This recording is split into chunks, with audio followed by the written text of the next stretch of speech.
नमस्कार, स्वागत है आप सभी का ध्येय टीवी के स्टैटिक एमसीक्यूज प्रोग्राम में। मेरा नाम है केसरी पांडे। जैसा कि आप जानते हैं, ध्येय ने विभिन्न लोक सेवा आयोगों की आगामी प्रारंभिक परीक्षाओं को देखते हुए करंट अफेयर से अलग स्टैटिक पार्ट से संबंधित बहुविकल्पीय प्रश्नों की एक श्रृंखला शुरू की है। तो चलिए शुरू करते हैं आज के स्टैटिक एमसीक्यूज का, जिसमें हम डिस्कस करेंगे विज्ञान एवं तकनीक के प्रश्नों को। इस तरह लेते हैं पहला प्रश्न। गुरुत्वाकर्षण तरंग अंतरिक्ष में अदृश्य तरंगे हैं जो तब बनती हैं जब पहला, सुपरनोवा में एक तारा फट जाता है। दूसरा, दो बड़े तारे एक दूसरे की परिक्रमा करते हैं। तीसरा, दो ब्लैक होल विलीन हो जाते हैं। और चौथा, न्यूट्रॉन स्टार ब्लैक होल विलीन हो जाता है। आपके ऑप्शंस हैं ए केवल 2, 3 और 4, बी केवल 1, 2 और 3, सी केवल 2 और 3 अथवा डी 1, 2, 3 और 4। इस प्रश्न का सही उत्तर है विकल्प डी, यानी चारों कथन जो प्रश्न में दिए गए हैं वो सही हैं। इसकी व्याख्या देख लेते हैं।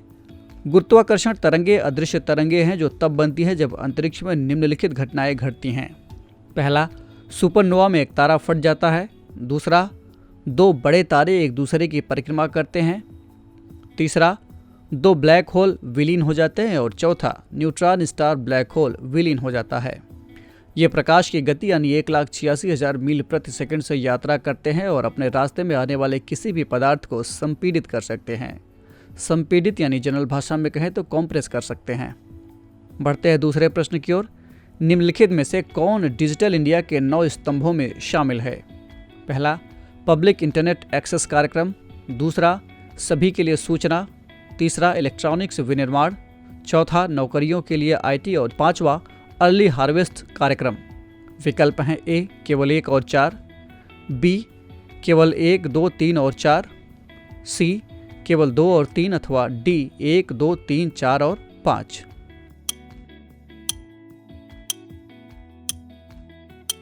इस प्रश्न का सही उत्तर है विकल्प डी, यानी जो 5 स्तंभ प्रश्न में दिए गए हैं वो सभी डिजिटल इंडिया के 9 स्तंभों में शामिल हैं। व्याख्या देख लेते हैं। डिजिटल इंडिया के 9 स्तंभों में शामिल है। पहला, ब्रॉडबैंड हाईवे। दूसरा, मोबाइल कनेक्टिविटी तक सार्वभौमिक पहुंच। तीसरा, पब्लिक इंटरनेट एक्सेस कार्यक्रम। चौथा, ई गवर्नेंस, प्रौद्योगिकी के माध्यम से सरकार में सुधार। पांचवा, ई क्रांति, सेवाओं की इलेक्ट्रॉनिक डिलीवरी। छठा, सभी के लिए सूचना। सातवां, इलेक्ट्रॉनिक्स विनिर्माण।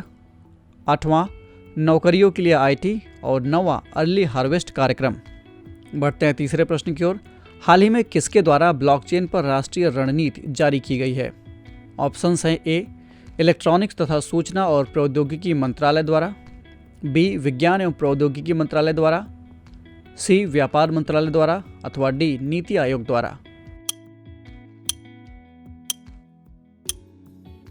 इस प्रश्न का सही उत्तर है विकल्प ए, यानी इलेक्ट्रॉनिक्स तथा सूचना और प्रौद्योगिकी मंत्रालय द्वारा ये ब्लॉकचेन पर राष्ट्रीय रणनीति जारी की गई है।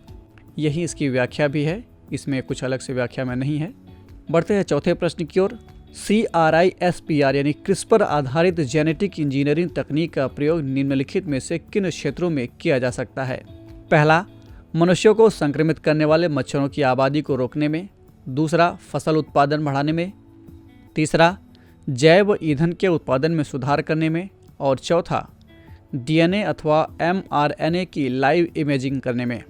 विकल्प हैं ए केवल 1, 2 और 3, बी 1, 2, 3 और 4, सी 1, 3 और 4 अथवा डी 1, 2 और 4।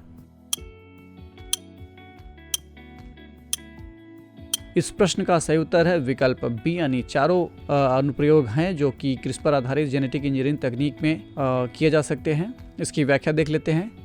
CRISPR यानी क्रिस्पर आधारित जेनेटिक इंजीनियरिंग में प्रगति का लाभ उठाते हुए शोधकर्ताओं ने एक ऐसी प्रणाली बनाई है जो मच्छरों की आबादी को रोकती है, जो हर साल लाखों लोगों को दुर्बल करने वाली बीमारियों से संक्रमित करते हैं।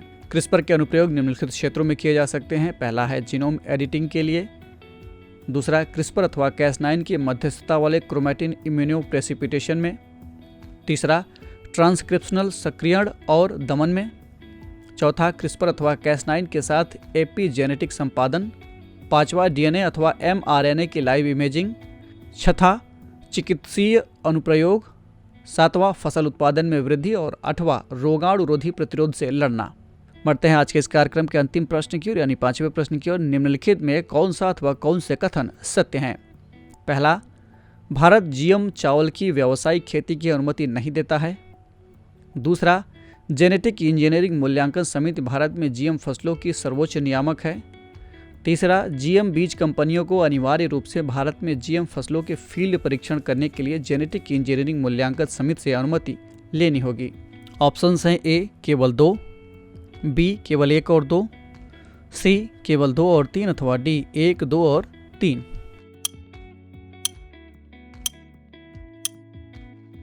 इस प्रश्न का सही उत्तर है विकल्प डी यानी तीनों स्टेटमेंट जो दिए गए हैं वो सत्य हैं। इसकी व्याख्या देख लेते हैं। गोल्डन राइस जिसमें एक पौधे से जीन का सम्मिलन शामिल है, डैफोडिल्स और मक्का दोनों का उपयोग किया गया है और एक मिट्टी के जीवाणु का उपयोग अनाज बनाने के लिए किया जाता है जो विटामिन ए से समृद्ध होता है। भारत ने केवल एक जीएम फसल बीटी कपास की व्यावसायिक खेती को मंजूरी दी है। देश में किसी भी जीएम खाद्य फसल को व्यावसायिक खेती के लिए मंजूरी नहीं दी गई है। हालांकि कम से कम 20 जीएम फसलों के लिए सीमित क्षेत्र परीक्षण की अनुमति दी गई है, यानी छोटे लेवल पर इसके ट्रायल भी किए जा रहे हैं। भारतीय चावल खरीदने वाले 75 देशों में पश्चिम एशियाई देश यूएस और यूके बासमती के सबसे बड़े आयातक हैं, जबकि अधिकांश गैर बासमती चावल अफ्रीकी देशों और पड़ोसी देशों नेपाल और बांग्लादेश को जाते हैं। तो ये था आज का स्टैटिक एमसीक्यूज कार्यक्रम। कमेंट करके हमें ज़रूर बताइएगा आपके 5 में से कितने प्रश्न सही हुए। अगर आपको ये कार्यक्रम अच्छा लगा तो DIS के इस चैनल को लाइक, सब्सक्राइब अथवा शेयर करना ना भूलें। साथ ही बेल आइकन भी प्रेस करें ताकि आपको हमारे आने वाले सभी प्रोग्राम्स का नोटिफिकेशन मिलता रहे। अगले दिन हम फिर हाजिर होंगे एक नए विषय के स्टैटिक एमसीक्यूज के साथ। तब तक के लिए पढ़ते रहिए और बढ़ते रहिए। नमस्कार।